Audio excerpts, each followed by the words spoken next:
the Gauntlet.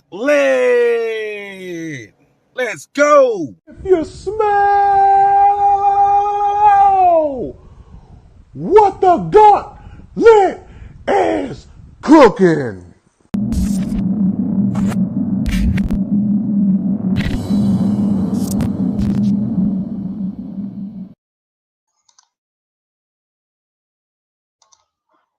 All right, now I'm unmuted. It is I, the captain is back, and welcome to this episode of The Gauntlet. It is Season 2, Episode 25. I'm your host, Denzel Snipes, and we have a loaded show for you today. We're going to be touching on, of course, our Player of the Week that got voted. Thanks to you all who did show up and vote on my Twitter for this week's Player of the Week. Hey, we got started officially with the NFL season. We will be covering that game. And also a few more things in the news as well as our non-sports topic. But first, let's bring on, we're without JJ tonight. Shout out to him. He will be back next week. Shout out to JT Shiesty. Here's our other co-host, and he is from the mean streets of Livonia, Michigan. Come on in here, Dom DeRubis. Let's go. Yo, what's up? What's going on, man? How you doing? What's the temperature in Houston? In Livonia, it's hotter than two rats being amorous in a wool sock. Whoa, we reached a high of 93 today, but it was humidity. Cloudy, so. Listen to us old men talking about it, complaining about it being too hot. And what's the humidity? What's the dew point? It was hot today. I don't know about you, but yeah. Dear summer, I'm all set. Sincerely, Dom. I was set in June, but now it's time to bring on our guest for the first time here on the Gauntlet. He is the Motor City Madmouth, and he works for the South Florida Tribune. Give it up for Mr. Scott Morgenrath. Come on in. Well, I don't work for the South Florida Tribune, Denzel. I own it. There's your difference. There's the X factor right there. That's it, man. And Mr. Dom is going to be on Fire Up Michigan on Monday night. 8 p.m. That's me, Dom. This is the guy you got to deal with. Be there or be a rhombus. Huh? I said be there or be a rhombus. That's it, man. I told you I'd get in here, Denzel. You got to remember, I'm not the most technologically sound individual at 60. If it weren't for my wife who got a big assist, I might be a little bit. Hey, big shout out to Jay for stepping in and producing while James Tatum has been away, because I mean, me trying to figure out how to operate StreamYard other than come on and run my mouth is like the chimps looking at the monolith in 2001: A Space Odyssey. That was a great feature, though. You know, I mean, to be real. But how you doing tonight, Mr. Scott? Well, I'll tell you one thing. With the way things are storming in Boca Raton, Florida, and that's a game I decided not to cover because I was in Miami covering the Miami Hurricanes in Southern Mississippi. I feel like a first-class genius, and I got the Miami Marlins and the Mets tomorrow, and I missed a game right now where the Mets are leading the Marlins 10-1. I have more moves tonight than Barry Sanders did by dodging all the bad things, man. Man, if only you had over 1,000 scrimmage yards for 10 straight seasons. Yeah, I can only imagine this body. Or 14 straight 100-yard games. That many. What's that? Or 14 straight 100-yard games. A game that I can't even talk. Well, let me tell you what, guys. I did cover them back in the 80s, so I saw a lot of those yards. So. Detroit Monitor. I got to know Barry real well, and he got to know me real well. Then again, anybody gets in front of me gets to know me real well. That's awesome. I've never had the opportunity to meet him or talk to him, but I'm sure he's just an absolute joy to speak he's unbelievable. With. Yeah, Dom, he really is. You talk about the most level-headed superstar on the planet. This guy definitely is. I did get his dad really drunk once at a bar by the airport, trying to get him to say that his son was better than Jim Brown, but $80 and about 13 shivases later, he still wouldn't say it. Yeah, and meanwhile, did you have your phone there to record the inevitable? Because it wasn't inevitable. This was before smartphones. Exactly, that's my point. If I give you every story, of every picture I should have had if I had a smartphone, then I'd probably be. Or even just a 35 millimeter camera in your pocket to be smart, but we didn't do that back then. We live in the moment. Yeah, but the problem was I miss it, but I I really love how much, not even the photos, but so much concert footage I have on my phone. And even Yeah, if but the hold video on. quality is not good, audio quality. But I let's go get into a bankrupt. topic. I go bankrupt thinking of all the film I didn't get developed. Oh wow. Yeah. Well, Wow. everyone, if you are a first time watcher, be sure and catch us on Facebook Live, Twitter, and YouTube. Send us a like, greatly appreciate it. Also, we do take donations. We Cash we App are is Sports we Media. are poor. Please send us some money if you like what you see. We are very, Yeah, very I poor. mean, 10 cents, a pork chop, just send us something, we just want to eat for the day, every day, so, but let's kick off with our first topic, everyone's favorite, and that is sports morons of the week. And that is where we take the most egregious takes from, and this is an NFL show, but if there's one that's so egregious from another sport, sometimes we'll touch upon it as well. The first ever anniversary show, we actually had Ben Simmons as like the sports moron of the season, so, but yeah, shout out to Tyler Ingram. He's out there doing this thing, and Being a I dad. know he's got something to say. Yeah, he's being a girl dad right now, but I know he's got something to say. Right before we kick it off to Dom, and he tells us his sports moron Are of the you week. guys kidding me? Are you guys kidding me?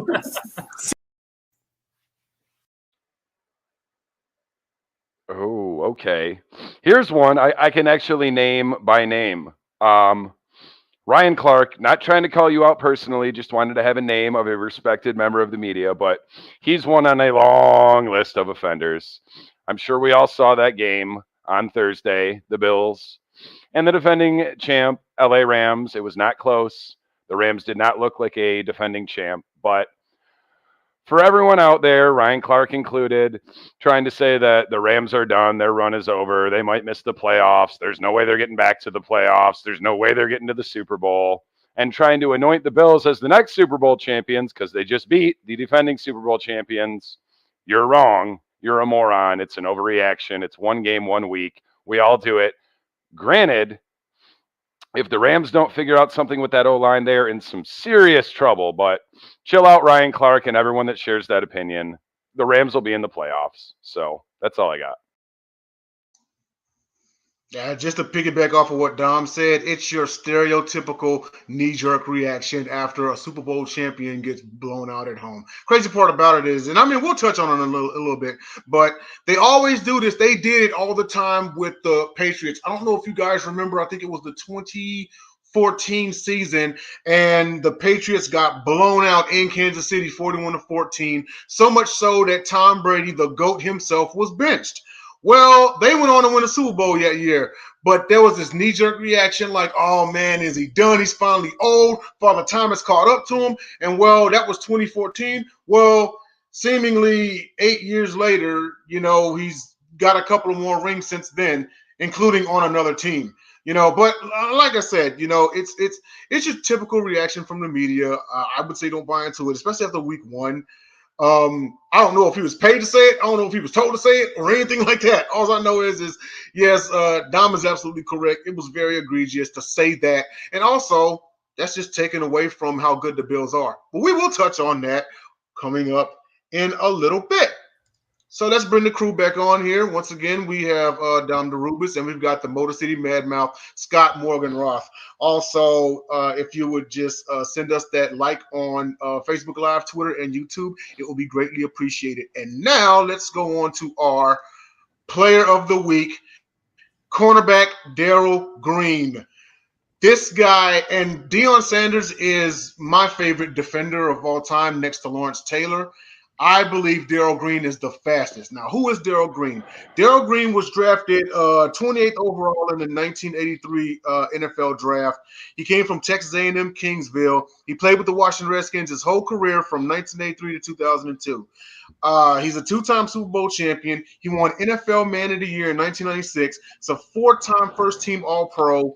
He's a 7-time Pro Bowler. He made PFWA All-Rookie Team, NFL 1990s All-Decade Team, NFL 100 Anniversary All-Time Team, 80 Greatest Redskins, Washington Commanders Ring of Fame, In career stats, he had 1,159 tackles, 54 interceptions, with 6 touchdowns. He's in the Pro Football Hall of Fame as well as the College Football Hall of Fame. This guy, let me tell you something before I swing it over to Dom. You remember that pick by Buda Baker and DK Metcalf ran him down? Yeah, Darrell Green kind of did that on a regular, just run people down. He was that fast. And I mean, for a guy, and I know that the game evolves. The athletes are getting bigger, faster, and stronger. Darrell Green's speed, the man was ahead of his time. He easily was ahead of his time. And shout out to everybody who did vote on my Twitter. Cornerback Darrell Green, Player of the Week, Dom DeRubis, your thoughts? I'm going to actually pass this off to Scott and go last because him being a bit more of the elder generation, I think he's probably got more good takes than I do about Darrell Green because I forgot that he played for that long. Rookie year was 1983. Tell us what you know about Darrell Green, please, Mr. Scott. You're asking me about a guy who played for what, the Redskins? Mm-hmm. No, I got better things to do than think about the Washington Redskins / Commanders, okay? I really do. Not to dampen your parade, my goodness. I mean, the Redskins, they're the most dysfunctional organization on the planet. You're talking about Darrell Green. No. Once upon a time, Dan Snyder, used to charge for workouts at training camp. And you're asking me to go ahead and comment on this. I know he's a heck of a player. I get that. But we're talking about the Washington Redskins. We're talking about the Commanders, the Washington football team. Am I starting to sound like Chris Berman, though, for a moment? Okay. Just a little. All right. Well, the Washington Redskins. That was a bit better. Well, okay. Well, I'm working on it. I mean, listen, I just came off a hurricane. No, not a regular hurricane, the Miami Hurricanes today. So, but no, honestly, I know that Green was a heck of a player. We all know that, when things were good in Washington, he was everything good about it. But is there many good things that have happened under the Daniel Snyder regime? Even Joe Gibbs went there for a little mild cup of coffee, did a little bit well with it. And now he's dealing with all these allegations. Sorry, Redskins fans or Commanders. I don't expect to get Christmas cards from you, and nor do I really want to take them because I'd put them in the paper shredder anyways. I would like to see, since we'll brief segue to Dan Snyder, and then I'll wrap up about Darrell Green. Because I'll ask one of you guys because you probably know. Was Snyder already the owner when they hired Steve Spurrier? Yeah, I did believe so. Yes, I believe so. We could have a whole show and just talk about Dan Snyder as the sports moron of the millennium. Dan Snyder's he's terrible. He run on Albert Hainsworth, for God's sakes, really? Yeah, that was one of the worst signings. I forgot all about when Hainsworth signed. They gave that man $100 million, and how long did you forget that? That's maybe the worst and or most expensive free agent signing that just was a complete dud, of all time. He was one of the first ones. A lot of bums and overpaid him because they didn't want to go there. Come on, and this was back before I needed prescription glasses. I looked and I was like, they gave him how much for how many years? You're talking to a fan of a team that paid Brock Osweiler $72 million, and I still have Hainsworth signing above that as bad.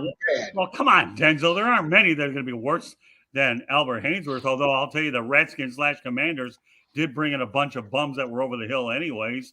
But Albert Hainsworth was the kingpin of them all.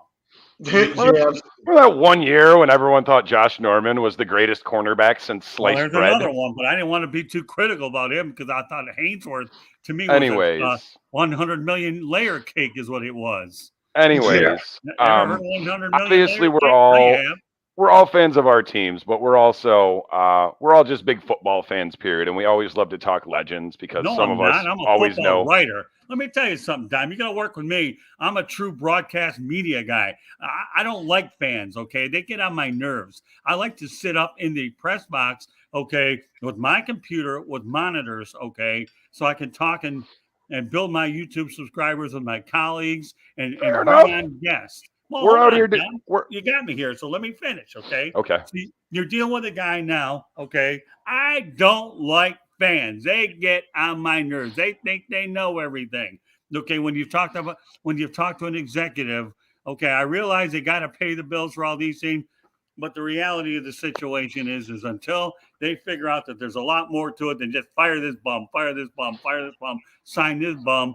Okay, there's a lot more things involved, and I'm not trying to go off on anything, but when you see all these great moves that you think are going to turn into Super Bowl championships, no, they're not going to do it. It's true.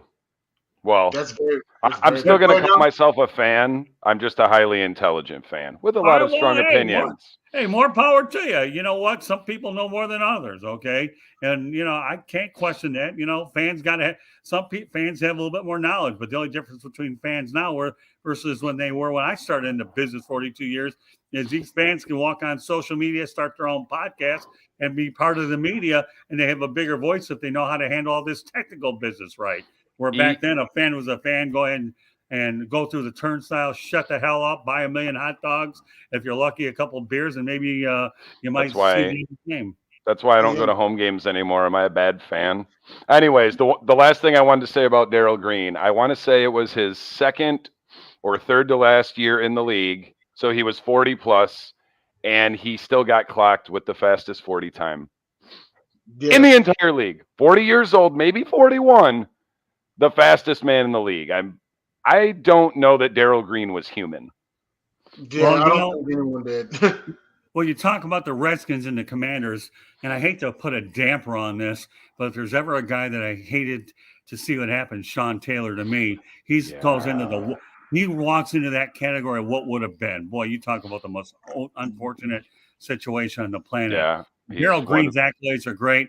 But Sean Taylor, I think they had a bye week and he was killed in his house. I mean, from what I understand, it was totally unfortunate. And from the U. It was. And you know what? It's ironically you bring that up, Scott.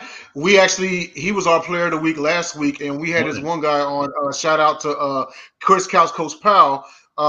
He specifically stated Sean Taylor is the biggest what if in history. Yeah, to do Sean Taylor without me. You were at a concert, sir. Wu-Tang and Nas was a good consolation prize. I've been waiting for that concert all effing summer. And it was the only one all summer on a Saturday, but let's move on. So I had a crystal ball. That's why I brought up Sean Taylor. I have extrasensory perception, okay? That's why I brought him up. He's got a spot. And you're really crazy, and I'm crazy, but I'm having a blast with you on a Saturday night. Man, that's awesome. That's Mr. Scott Morgan about Motor City Mad Mouth, ladies and gentlemen. Let's move on to our next topic. And as I stated, football is back. So on Thursday night, we saw the Bills match up against the Super Bowl champions, Rams in L.A.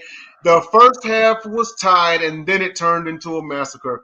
Bills won 31-10. Quarterback Josh Allen puts on a clinic, 26 of 31 for 297, 4 total touchdowns, 3 passing, one rushing. He had 56 rushing yards. He did have 2 interceptions, but they were both tip balls. And just like Dom, you mentioned the knee jerk with Ryan Clark. This knee jerk was actually kind of justified. They're like, hey, it's Allen's year. He may just take the Super Bowl, not Super Bowl, or they may make the Super Bowl and win it, but he may win a regular season most valuable player. But your thoughts on the game, Mr. Dom?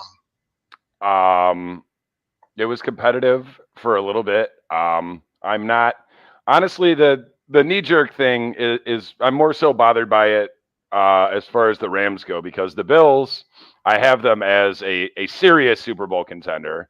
Josh Allen was my pick in the preseason for MVP, and the thing is, he's so talented. He can put up numbers like that against anyone, including the Rams, who probably have a top 10 defense. He's that good, and I've been saying this for a year, and I'm going to keep saying it until people finally admit it, maybe after he gets an MVP and a ring. I've got Patrick Mahomes right here. I've got Josh Allen about right here. And after he wins an MVP and a Super Bowl, I'm going to have Josh Allen up here. You want to know why? Because the ceiling up here is higher. He's got just as good of an arm. He's bigger. He is a better athlete. And I like Patrick Mahomes a lot. You know, speaking of quarterbacks, you know who've got way down here because he hasn't done an effing thing? Don't say Dak Prescott.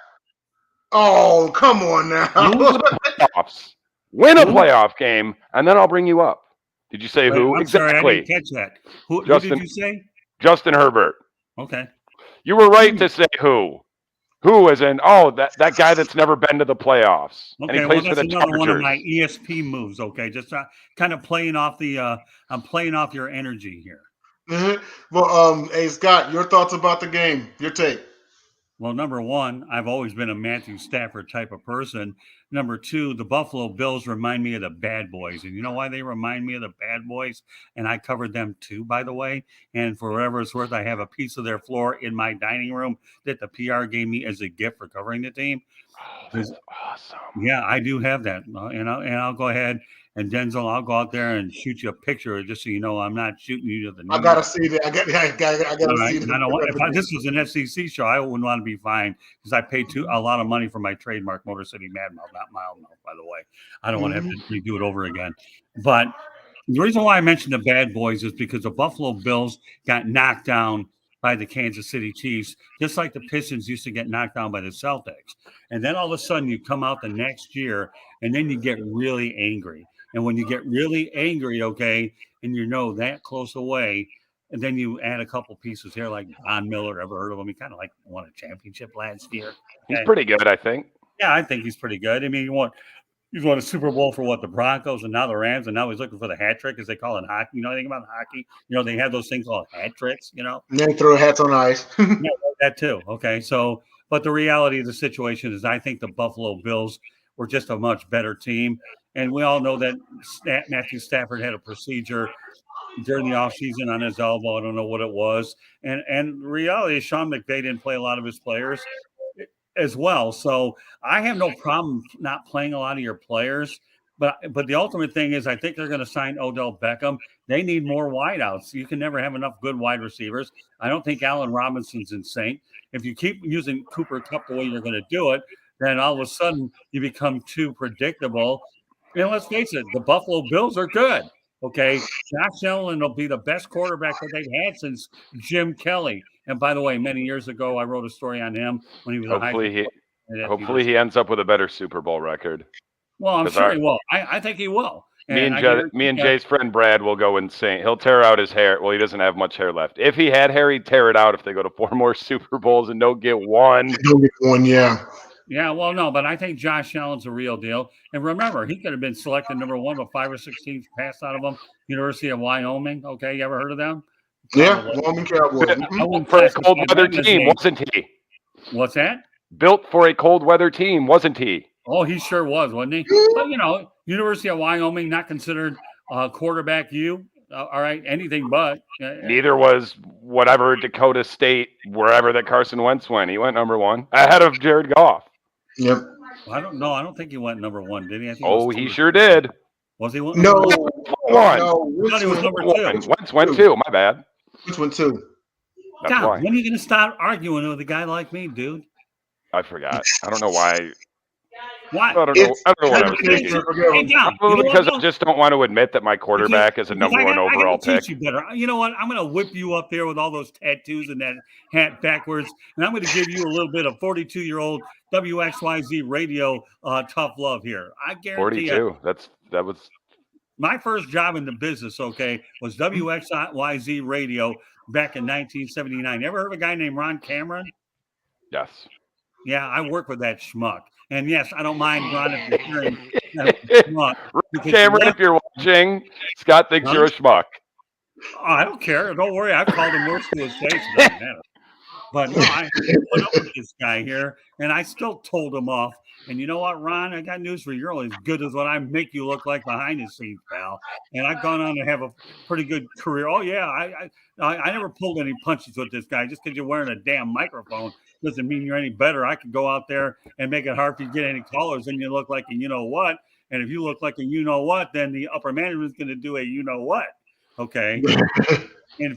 We all – every one of us, like I have very little love for anyone in Detroit sports media. Jay doesn't. I'm pretty sure Jay doesn't like very many of the Houston beat writers. James doesn't like any of the Philly beat writers. You know, we all. Well, let me tell you, we're like the alternative media. Let me tell you a great story many years ago. And Denzel, you know what? The more you bring me on here, I'll have more stories than politicians tell lies. Okay. Gotcha. And I will. Give me time. I swear to God, I'll bring a new one here every time. But many years ago, I was producing a sports talk show over at the State Fair Coliseum. I believe it was right off of Woodward, right? And that where it was. I think they tore it down now. But I was working with Dick Night Train Lane, the Hall of Famer. He was my guest, and I was screening calls there. And you talk about a great opportunity to meet Night Train. Oh, my goodness. Here I am, just some 17-year-old kid just producing on site. What? How life acting like couldn't break that record, could you, Trayvon Diggs? Yeah, there you go. But the reality of the situation is when you put things in perspective, okay, about players, legendary players and broadcasters, they all make their mark in their own way. You know what I mean? The good, the bad, and the ugly. And that's just what you have in this day and age. And nowadays, with the emergence of social media, you know, it gets ugly at certain times too, you know, because their bad things are overshadowed by their good things. And it's just unfortunate what it's become. But I've been known to troll a sports figure or two on Twitter. I feel like that's what it's for. Richard Sherman came out and said some real ignorant stuff about Matt Stafford after he won the Super Bowl. I called him out. He won't respond. Well, why would he? I don't think Richard Sherman should be responding to anything. If you look at his rap sheet, I don't think it's that great. And I'm not an admirer, okay, of Ray Lewis either, because once upon a time during that Super Bowl situation out in Atlanta, okay, he did some naughty things. Yeah, and there was on the other people just to get off and use his star power to get him off the hook. So, you know, a lot of these guys think that Jesus Christ superstar, who the hell do you think you are? I can give you a lot of adjectives who I think you really shouldn't be. But then again, you know, I probably get all kinds of hate mail. And, you know, I got to tell you, since I'm having some fun with some of my buddies tonight, once upon a time, before social media emerged, and maybe it did, okay, I once called the Montreal Canadian fans a bunch of Montreal morons. And since you have a feature on here called Montreal Morons, when they were booing the national anthem. Oh, like Maroons minus an O? Huh? Like Maroons, but minus an O? No, I call them morons. Forget the Maroons. You're being nice, okay? I got more hate than you can imagine. The editors had to pull the stupid thing down. I responded to all of them, and then they took it down, and I wrote another one and hammered them, but loosened it up. Because you know what? You start booing somebody's national anthem, I got an issue. Yeah, I would agree. Don't boo a national anthem, we get along. And only to find out that all that hate mail, okay, came from a Montreal Canadiens fan site is what it was. It wasn't from the true Montreal people. And I have a good friend of mine that lives in Montreal anyways. But that's beside the point. She's a nice lady. No, yeah, I love it when you have the moron show, because if you would have had me for the Montreal Morons and they booed the national anthem, this damn show would have gone viral, my man. Viral. VIRAL 48.9 million exclamation points. A whole group of fans inside an arena.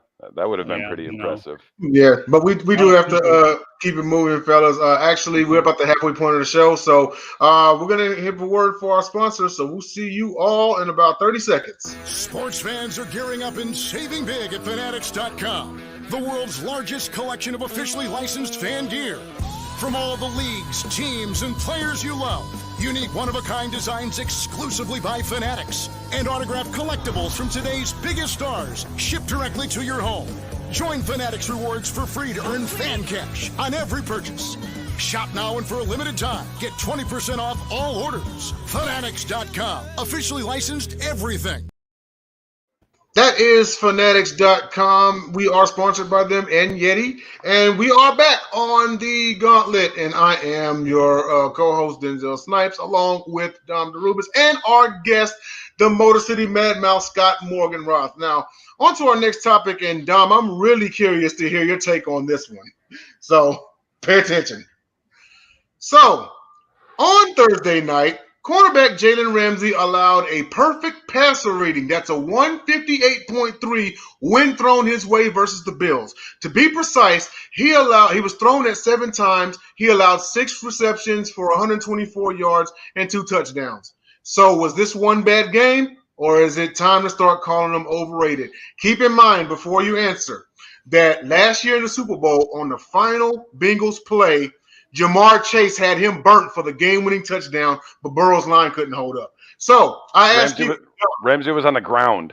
yes, he was. So I ask you, and it's funny you mentioned that because I said that the Rams actually won that game in spite of Ramsey. But I ask you, was this just one bad game, or is it time to start calling him overrated? I am not entirely sure, and for some reason I briefly forgot about what happened in the Super Bowl, because obviously I saw the game, saw him get torched. I can say, he had one really bad game, and his last game prior to that, the Super Bowl, was not a good game either. But I'm not ready to call him washed yet. But on the flip side of the coin, I will say, especially with corners, a lot of the times when it goes fast. Ask Darrell Revis. Ask Nnamdi Asomugha, though I don't think he was ever particularly that good. He was good for 1 year, and then people were so afraid of him they just wouldn't throw the ball at his side. He's got too big of a body of work. Like you can't call him overrated. He's still super talented, and he's had, a bad game and potentially almost had a Super Bowl, it cost you a Super Bowl blunder. Is he overrated? No, the dude's been too good for too long, but let it play out this season. And then even at that point, I don't know how old he is. He's probably late 20s. Probably so. He's still a young guy now. He's not if he's for the rest of this season and half of next season, if he has a bad season this year, I'll call him overrated and possibly washed. If he's bad next year, then he's washed. But I worked with him, by the way, in Jacksonville. I cover the Jacksonville Jaguars too, by the way. Mm-hmm. And I've spoken to Ramsey before. He was almost a Lion, but we refused to take Blake Bortles. We had a trade set up, Ramsey for Stafford, but they wanted us to take Bortles, and we're like, we're not taking Bortles. Well, I did not know that. Imagine if you had Ramsey and Darius Slay. Oh, Jesus Christ. Yeah, that would have been a pretty good duo. Well, that's got to take. Well, so I'll give you my take on this. I don't think he's overrated. I really don't. Okay. I think he's a heck of a player. He's young. Sometimes in the big stage, you're going to tell me that Pedro Martinez was overrated many years ago because he had. I once talked to Grady Little. It's on the big stage. You're playing some big games. I mean, you have the best versus the best. How do you call best versus best somebody's overrated? That's a little hard to do. Like you do over a body of work. Stephon Diggs is pretty good. Yeah. Now, Gabe Davis is on the rise. Right. That dude's for real. Body of work versus body of work over a couple games on the big stage now. Yeah. Don't really know it. Yeah, I would agree with you all. I mean, he does have a tremendous body of work. I still believe he's a top 5 corner. But just so, and everyone knows, and it may be just one bad game, but it's not that he just got torched or anything. He allowed a perfect passer rating. You can't let that happen too many times, because then more of them will say, okay, well, you know what? Is he not so much overrated, but is he as good as everyone is claiming him to be? He's still a very good corner. He's still an elite corner, but 28. But Denzel, you're missing the whole point, man. He allowed a perfect passer rating to Josh Allen. That's true. If you're going to sit here and tell me that he allowed a perfect passer rating to Jared Goff, you have a different conversation, pal. That is true. So if you want to start going 158, what was it? What was the number? 158.3. Okay, well, you know what? And I guess, Tom, you live in Michigan. I live in Florida. It's a good 4-digit number to play in the lottery. If we win, we won't let nobody know about it. But 583. But the reality of the situation, if he allowed it to Jared Goff or if he allows it to Jacoby Brissett, we got a problem. If he allows it to Josh Allen, then there's no shame in that. Yeah. All right. Come on. Really? Yeah. Buffalo's O-line's pretty good too. Yeah, they are. And by the way, for whatever it's worth, okay, Devin Singletary's a heck of a back, and he played my backyard at Florida Atlantic University. So, he did come from FAU. Yes, he did. Devin Singletary. Yeah, I mean, I like Devin Singletary. Got a little sleeper over there. They're much better than most people think. You watch. I don't know who's playing fantasy football. I believe in reality football, like stick a tape recorder in a coach's grill and ask him questions instead of all this. I really hope that Devin Singletary gets 215 carries this year. I really do. He's going to be a heck of a player. And I'll tell you what, if the Buffalo Bills get to the Super Bowl, they're going to need to ride the Devin train. Okay. And Yeah, we said that last year in the playoffs. You can't rely all on Josh Allen. Mm-hmm. Josh Allen is not the only legs when Kansas City was so Mahomes dependent. Right. That early season skid they had. Right. Yeah, so but moving on to the next topic, and we're just gonna preview 2 games here. So tomorrow the Chiefs will be playing the Cardinals. This game right here, what a test. Kyler Murray, he got his money over the summer. A lot of people were criticizing him from the way he acted. He unfollowed the team on social media and made such a hoopla about a new contract, and he finally backed him to a corner and got paid. Well, what a first test. He's got the Kansas City Chiefs. Now, he is at home, he's got the Kansas City Chiefs, but I think it's going to be a great matchup between 2 young quarterbacks. I honestly expect a slugfest, regardless of how people feel about Kyler Murray.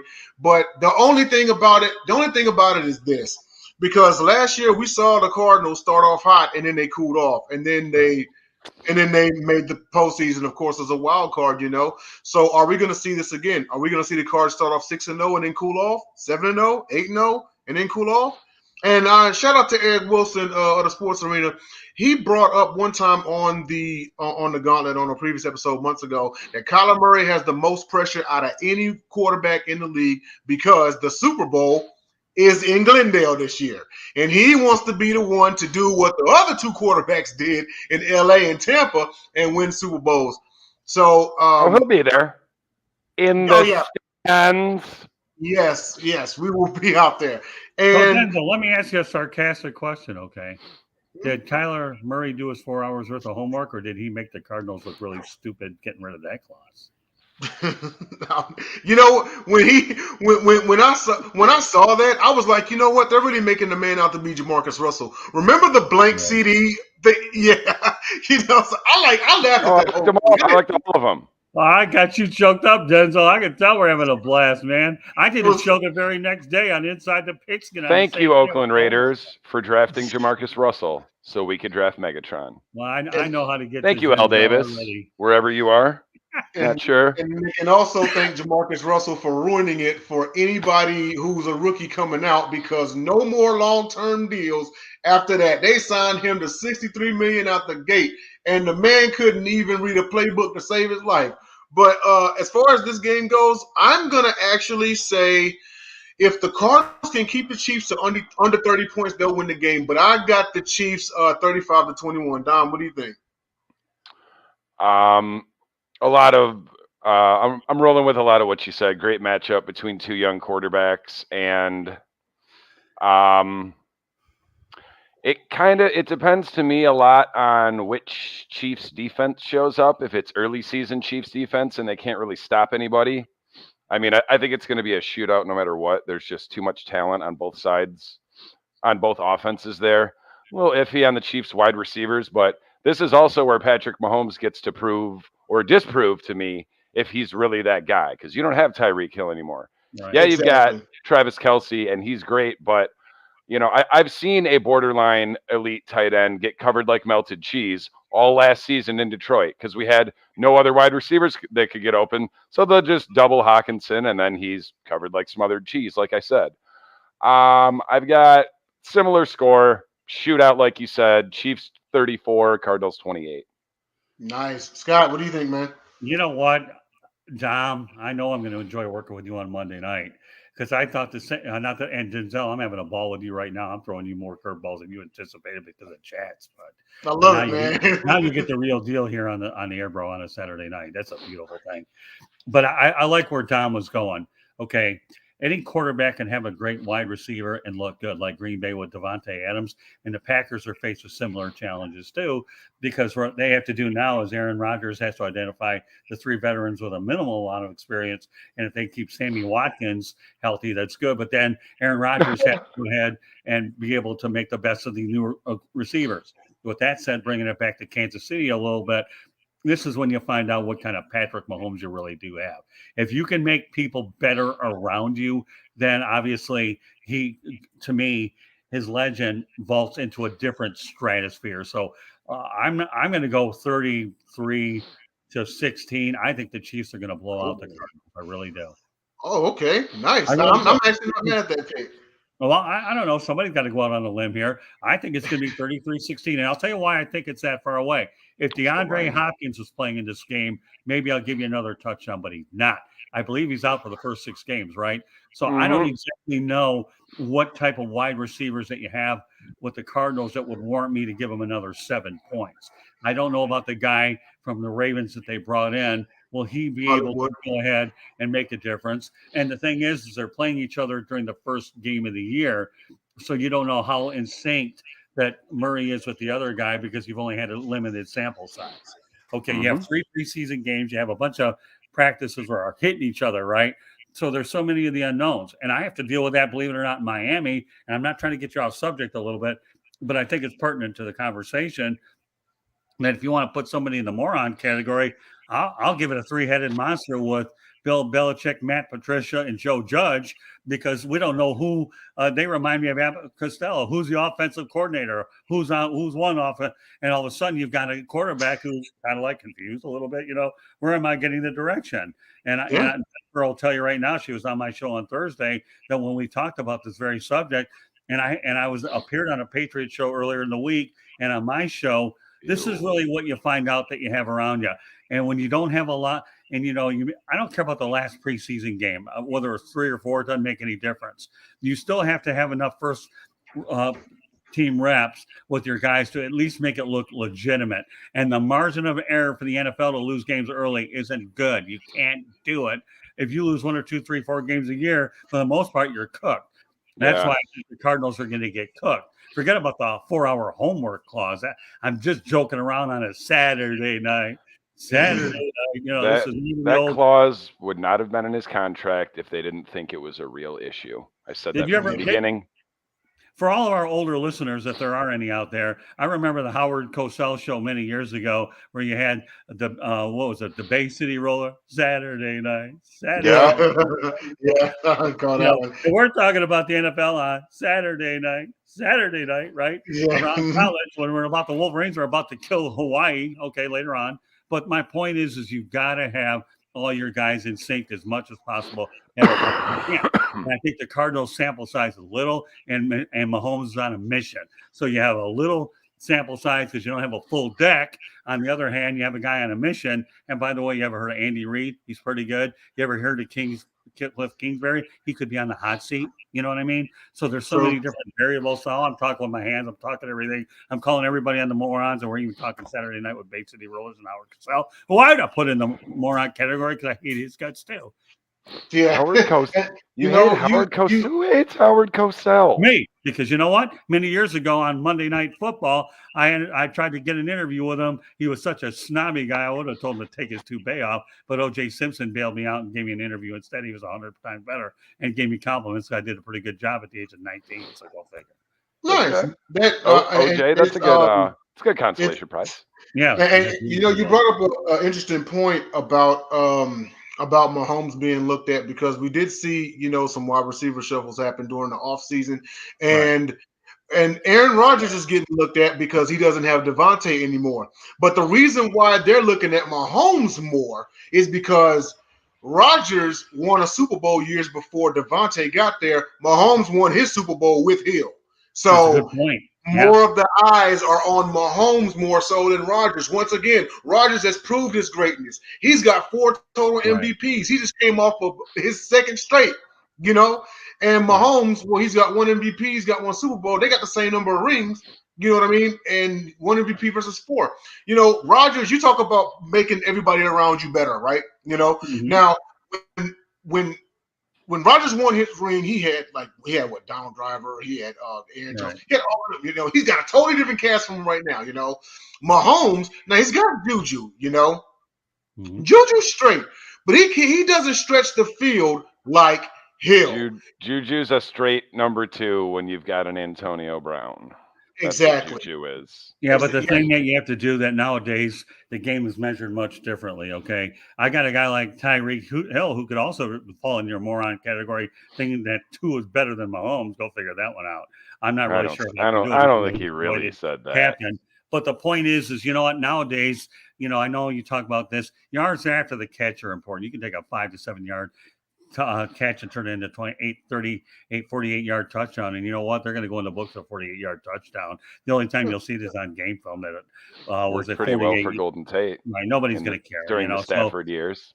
Right, exactly. So the point is, but stats and box scores, being a newspaper guy for many, many years, okay, can look deceiving. I got a 58-yard touchdown long, but guess what? I had 50 yards after the catch, 5 to 7. And don't tell me Joe Montana didn't make a living off those short dink and dunks. He won a few Super Bowls too. So the point is every quarterback has a style. You have to have the horses around you. And I think that you make a valid point, though, Denzel. You really do. Mahomes needed Tyreek Hill. Rodgers didn't. And the best part about Rodgers supporting cast is they knew how to do the Lambeau leap a whole lot better than the one now. They got to learn. Yeah. Watkins tried to do it. Better not do it, because that's like Gus Harrop banging his head into the wall over at FedEx Stadium, whatever they're calling it these days. And I love Gus. He's been on my show before. But the whole idea is you got to have players around here that are able to do what they've got to do. They have to have good hands, right? You know what I mean? And they have the good feet, and they have the intelligence to do what they've got to do.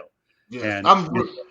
I'm really glad you brought up the whole stats can be misleading style. I'm going to touch on this, and we got to go on to our next game. I'm really, really glad that you brought up, there's just some times, and I get it, you need stats to back up your argument, but there are just some times where you got to throw the stat book out the window. Right. You do, and you got to let it land in the parking lot. There are people out there, because of his accomplishments, that think that Joe Montana was more talented than Elway. No way. Elway had a better arm than Montana, But they'll look at Montana's Super Bowls as a compliment, and they're like, oh, well, he's the more talented quarterback. No. He's the more accomplished one. Elway was more talented. Just like Brady is the more also an absolute bum in the playoffs till he was like 35. And then it was Terrell Davis, and then some more Terrell Davis. Well, what if I told you that John Elway and Brett Favre in my lifetime are my two favorite quarterbacks of all time? And my least favorite was Dan Marino, because in my opinion, I'll never forget the time I covered Super Bowl 33, and Dan Marino said something stupid like, the only way to get me out here to my event is by feeding you. I said, really? No kidding. I could have gone to all these stupid events that came to yours. But, you talk about me getting even with the guy when he got selected into the Hall of Fame. Boy, and amazing that you got selected in the Hall of Fame place that you played your last game. Jacksonville, by the way, beat him like 62 to like 7. So it's not like Dan needed me to remind them, but you know what? Don't piss us off. We're assholes. We're jerks. Okay, I don't know what to say. but the whole idea is I love Elway and I love Brett Favre because of his durability, and he played so many years. But Joe Montana is so smart that he went on to be a good businessman, not only in auto racing, for auto racing and winery, whatever he's doing, but you can't teach intelligence, man. You just can't do it. And that's what he did. He's a surgeon on the field, and that's why he did so well. Just like Larry Bird many years ago, who I had a chance to interview in Detroit, and I asked him after his media availability, Coach Bird, let me ask you a quick question, okay? What's that? I know you're probably running on time, but I'll make this one as quick as I can. What made you a lot better than everybody else, even though you weren't the best athlete on the planet? Oh, I thought 3 steps ahead of the other guy. Bingo, lesson for life, and that's what I tried to do. You wanted it more. Awesome. Yeah. We need to get this guy in a room with Jacob Christner and then just leave for 4 hours and let him talk. Me? Oh, don't worry. Jacob and I got a lot of stuff we're working. Oh, yeah. That is coming up because Scott has joined the Pundits team. More on that during the closing. We're going to take a quick 30 seconds and hear from our sponsor, and then we'll be right back with the Gauntlet on a Saturday night. I'm running like my hands on fire, and I don't intend to stop even when my legs grow tired. And I got a message from Colorado straight from Texas, captured most of me, just let me be.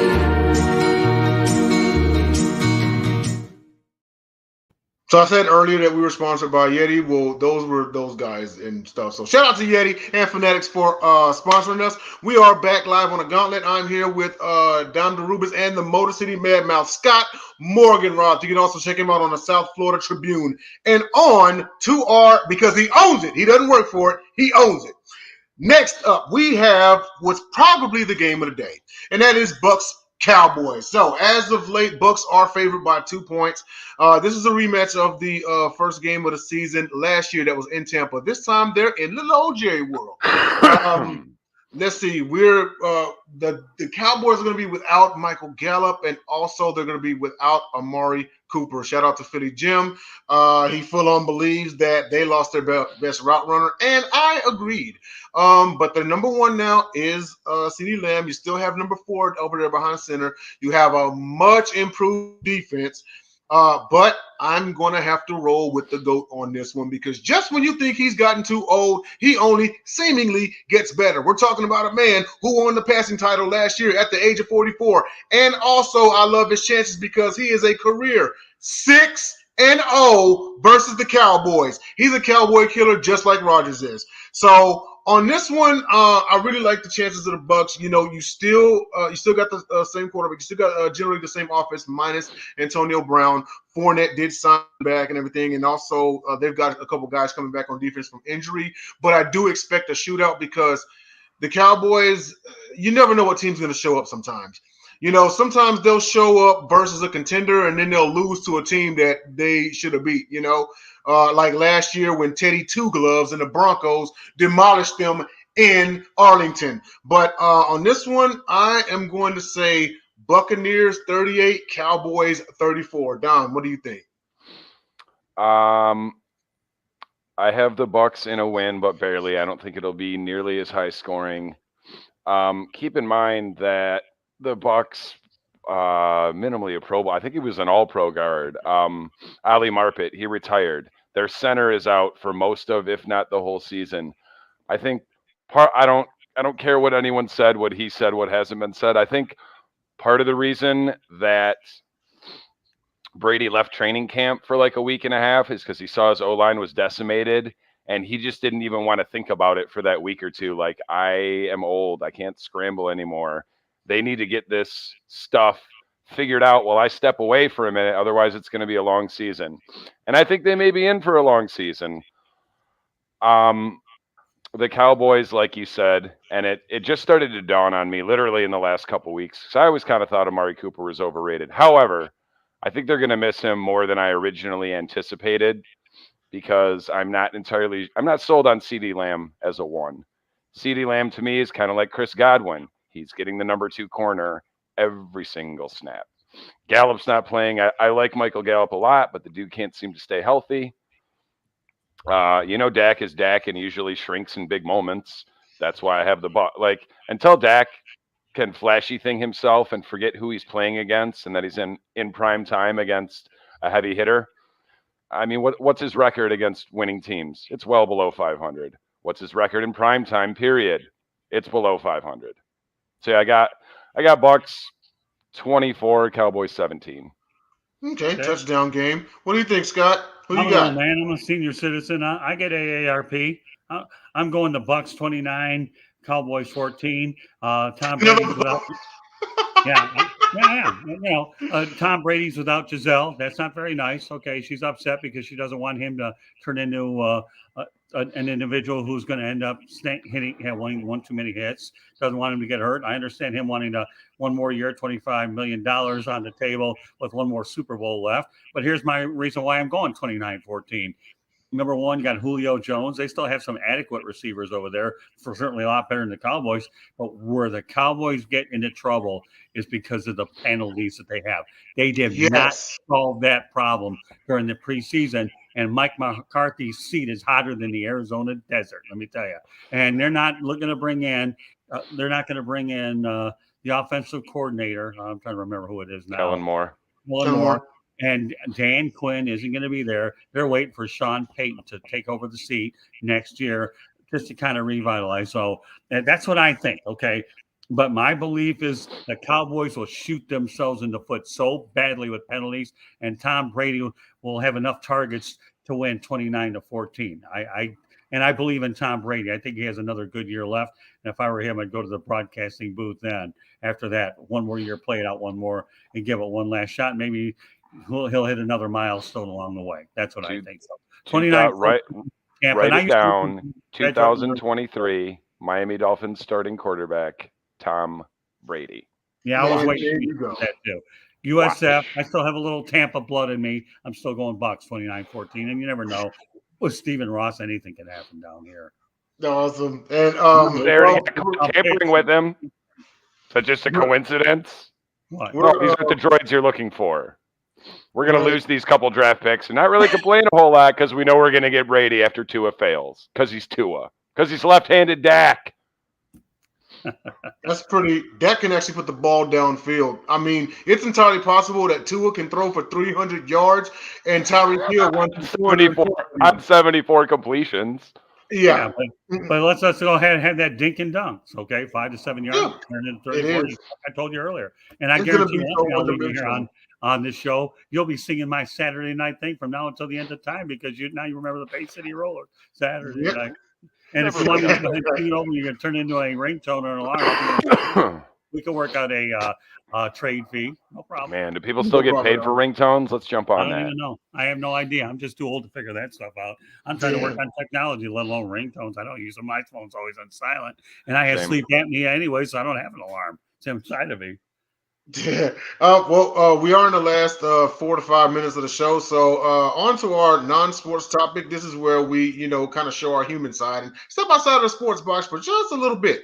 So here's what I thought of. I don't know if it's going to take some thinking or anything like that. And I'm actually curious to hear Scott's take on this one because you have, vast experience. And that is, who is the greatest speaker, past or present, you have ever heard? We'll start with you, Scott. Oh, I love Ronald Reagan. Love Ronald Reagan. Favorite president of all time. Anybody that could go out there and take office, okay, over Jimmy Carter, and they think that this guy here, to me, is going to call him a warmonger, get rid of 52 people because this cowboy is going to run him out of there and fall asleep during the Canadian parliamentary procedure. To me, Ronald Reagan's always been known for being a great public speaker. So I'll put Ronald Reagan in there. I think he's just great. I have his books, been in his library, and I've listened to his speech. He's one of the most eloquent people I've ever seen. I don't think you saw that one coming, did you? Well, I mean, I would expect a former president because, well, let's face it, that's kind of a trait that you need to have in order to be president, right? True. So yeah, I mean, a former president is not a bad pick at all. Most would say Ronald Reagan's a great pick. Most would say like, well, a president would be a pretty solid pick, because you got professors, you have like civil rights leaders, you have, senators and whatnot. But yeah, president, it's a pretty solid pick. Dom, what do you think, man? My professors didn't like me, but don't worry about it. Go ahead, Dom. I'm sitting here drawing half of a blank. Are we talking about someone we actually saw speak live or just whoever you saw give the greatest speech? It could be live. You could have YouTubed it. You could have watched it on television. Just the greatest speech. Yeah. Maybe not greatest, but the most entertaining speech I've ever seen. I mean, clearly it was more of a post-game rant. I'm going Mike Gundy because that man is still a national treasure to this day. He just cut his teeth with I'm a man. I'm 40. And then like 10 years later, he grew a mullet. And I think that dude is a very underrated and Is he still coaching? Yeah. Where'd he go after Oklahoma State? Oklahoma State. He's still there. He's doing well there. Oh, he's still. Why did I think he left? Okay, State's not going to get rid of that man. No way. They ain't going to get rid of him. His legend grows bigger once Oklahoma is out the door and in the SEC and they get skunked there. Yeah. I think Oklahoma State could really make some hay in a few years if they don't get invited to the non-NCAA college football league that's going to start. Just call it the NIL 28, probably 28, 32, however many teams they pick. They don't need the NCAA anymore. They have NIL. What do they need the NCAA for? You don't think they can negotiate their own TV contracts? They can. Yeah, I'm going Mike Gundy because that's one of the greatest post-game speeches I've ever seen. Honorable mention, Dennis Green. Oh, okay. Nice, not bad at all. I would say the greatest speaker that I have seen, of course, YouTube, his speeches and everything, was Malcolm X. A lot of the things that he spoke of are still issues today in society. And also the thing that stood out the most, whether you agree with his viewpoints or not, is his intelligence. And it was mentioned in tonight's telecast, you can't teach intelligence. The way that he put his words together, and he's along the lines of the MLKs of this world and everything like that. Like, you feel like you learn from him, and I feel like whenever the mark of a great speaker is, you have to feel like you learn from the person. We all have come across somebody like that, whether they were a professor or a relative, anything like that. I feel like every time they speak, I feel like I learn from them. Like, Scott, did you feel like whenever you listen to Ronald Reagan, you learned from him? No question about it. If I had an honorable mention, I put Dr. Martin Luther King in my group. Yeah, you've heard him speak, and it's like, wow, like this dude is getting something. I visited his thing over in Atlanta many years ago. I think they moved it, but but Ronald Reagan's first with Dr. Martin Luther King would be an easy number 2 for me, and I wouldn't think twice about it. I think he's great. Yeah, I always learned from public The speakers. only reason I didn't pick the King is because I thought you were gonna, Jay. And I majored in public speaking and communication, so I appreciate a public speaker because I love doing it myself. Yeah. And the thing about public speaking is because whenever someone talks, you don't want to hear like, oh man, like, he's just rambling, he's not even doing anything, but it's like, no, it's an art, it's a little art, like the way that they frame it, the way that they piece things together, the way that they bridge. They might fly a little bit off topic, but it relates to this topic, kind of like what you did earlier, Scott. It's like, well, I'm bridging it back to this point because it's relevant to the conversation. They use examples, like everything up here, or whether it's written down. Like, the mark of a great speaker, you feel like, man, like, I can never get tired of listening to him. So listen, I could take something like this on an index card, put my entire speech on there, highlight a few points. I guarantee it'll never come out the same. Something this size on an index card, and it will never come out the same way. And that's how I've always done it. Don't care, because you know what? You don't want to sound like a robot. It's worked for how many odd years, right? It works for you, right? Over 4 decades. That's good enough. Is that enough? There you go. 20 or 30. I mean, I've been graduated from college since 1986, so I guess it's been a while. And I've been in the media since 79. So, yeah, it's worked out well. All you need is just an extemporaneous speech with an index card, highlighter, little pen. Even though I can't read my writing, at least I can read enough to go ahead and talk about it. Boom. There you go. Yeah. Well, we are 2 minutes over time. So, hey, I would like to thank everybody for tuning in to Gauntlet. Like I said, find us on YouTube, on Twitter or Facebook. Leave that like. Also, we're at Gauntlet Sports Media on Cash App if you'd like to leave a donation. Special thanks to our special guest tonight, Scott Morganroth, the Motor City Mad Mouth. It's been awesome. It's been a pleasure having you with us, and I look forward to definitely more shows of having you on. And Dom, let everybody know where we can find you. Well, tomorrow night and every Sunday at 8, you can see myself and Mr. Snipes and Mr. Will Vogel and Mr. Jacob Christner talking all things old school hoops on Basket Bros. That's, as I said, 8 p.m. YouTube, Facebook Live. Monday, you can see me on Scott's show, Fire Up Michigan. 8 p.m. we said? It's right around there, yeah. Mm-hmm. In the 8 p.m. hour, I'm sitting here going through my brain day by day. Tuesdays, I think I give myself a day off. Wednesdays, 8 o'clock. Kneecap Biters with Smoke and Jeremy B. We do an NFL roundtable. I'd like to get you on sometime, Jake. I don't think we've ever had a Texans representative. Depends on what you got going on. We'll see if we can fit you in. Or if you can fit us in, really. Because I know you're a busy man. So like many of us. Can I get one thing in there? I just want everybody to please subscribe to the South Florida Tribune YouTube channel. That's it. South Florida Tribune YouTube channel. Just subscribe to that. It's good enough for me tonight. Okay. Yeah. It's on you. Anywhere where they can find you, Scott. Go ahead and let them know. Well, then I'll try to talk a little slower than IndyCars, okay? YouTube.com, South Florida Tribune. Hit the subscribe button. You get more of my whatever you want to call it. And, of course, on Twitter at Tribune South. And go to our website, www.southfloridatribune.com. You're right. I'll be on the pundit show. And guess what? I'm going on the Basket Bros show tomorrow. I was invited to come on there tomorrow night. And I hear they want me to come back more often. I think Jennifer's trying to get me to come on there permanently. So, what the heck? If she wants me on there, why not? We love to talk old school hoops. Great. We love to talk old school hoops from 2000 and on back. I think you're really going to like it. We're looking forward to having you on, sir. And ladies and gentlemen, thank you for tuning in to The Gauntlet. Enjoy your Saturday night. Be safe. There's college football on. I know I've got it on TV. UFC's about to come on. Shout out Tyler Ingram. Shout out to JB Ellis, Eric Wilson, Jake Malik, John Shear, Ray J. Lynn, everybody else out there. For Megan Price, the Queen of Hoops. Megan Price, the Queen of Hoops. AB, we see you. So for Don DeRubis and the Motor City Madmouth, I am Denzel Snipes. We will see you in 7 days. Peace!